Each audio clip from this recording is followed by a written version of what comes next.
The light of the flare made one thing quite clear. It wasn't a man-made staircase. At least, it didn't look like one.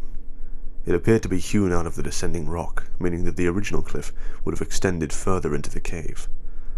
The stairs were rough and uneven, but it was close enough for government work, as the saying goes. "What is it?" one of the group members asked from behind me. "Looks like a natural staircase of sorts," I answered, distracted. I withdrew another glow stick from my back and planted it at the top of the stairs. "Let's go." We descended cautiously, for caves are notoriously deceptive. Ahead of me the darkness grew thicker. It seemed palpable, almost physical. As if my thoughts were true, the flares we held seemed to diminish in the face of the abyss. After 50 or so steps, I reached the bottom. That's when I heard the crack. It sounded like a gunshot, loud and sharp. I spun at the foot of the stairs. Behind me, Jason was tumbling roughly down the last few steps, straight towards me. I spun out of the way and he crashed to the floor, moaning in agony. The rest of the group turned towards me, concerned, as I bent to inspect the injury. It was obvious. His ankle was twisted at an unnatural angle. Clearly broken. Jason's face rapidly lost colour. "Karen, Vincent, grab the arms. Careful," I said quietly, unwilling to exacerbate the situation by panicking. They picked him up slowly, his ankle dangling grotesquely beneath him. Something glinted under the crimson light of the flares. I knew it was bone.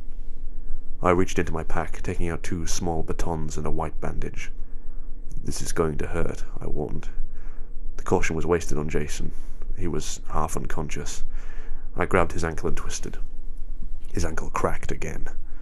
That roused Jason from his stupor. He screamed piercingly, loudly enough to hurt my ears. Quickly, trying not to prolong his agony, I wound the bandage around the batons, which braced either side of his leg. The screaming stopped, but not because the pain had faded. He was unconscious. "Taking him up to the entrance of the cave and to the hospital. If he wakes, give him these painkillers," I told his helpers. Cowan and Vincent nodded and began the arduous climb up to the surface, holding their unconscious ward. "Shouldn't we go with them? I mean, his ankle was—" Ashley began before I cut him off. "No, we came this far, and we're not going to stop now. I want to investigate this cave to the end. Remember, I told you that you couldn't change your mind," I said sharply, taking out my anger at letting the accident happen under my leadership on him. Ashley, known as Ash to his friends, but I never used that, fell silent. I felt a fleeting sense of guilt at my attitude. I brushed it off and spun around. Already Jason and the others were out of view. Around the group, the darkness surrounded us like a malevolent entity. The landing we were on led further into the cave for quite a while, and we proceeded, incident-free, thankfully. I marked our progress with the glow sticks at various intervals. Strangely, like the flares, they gave off less light the deeper we progressed. It began to unnerve me, and I could tell the others noticed it too. Alex and Samantha, who were incidentally brother and sister, fell a few steps behind us. Ashley, to my right, was silent. Finally, as the flares grew ever dimmer, I saw something in the wall to my right. I called the diminished group over and cracked a new flare to provide extra light. It appeared to be some sort of carving in the wall. I studied it carefully. The scene depicted a few humanoid forms on the ground. A few scratches of red seemed to indicate wounds. Various pillars around them rose to the roof of the cavern. But that wasn't the worst part. In front of the people, the victims, I now corrected myself, was a large figure.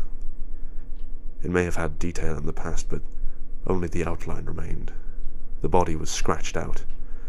It was a disturbing scene. When I looked beneath the scene, my eyes widened. It had a message.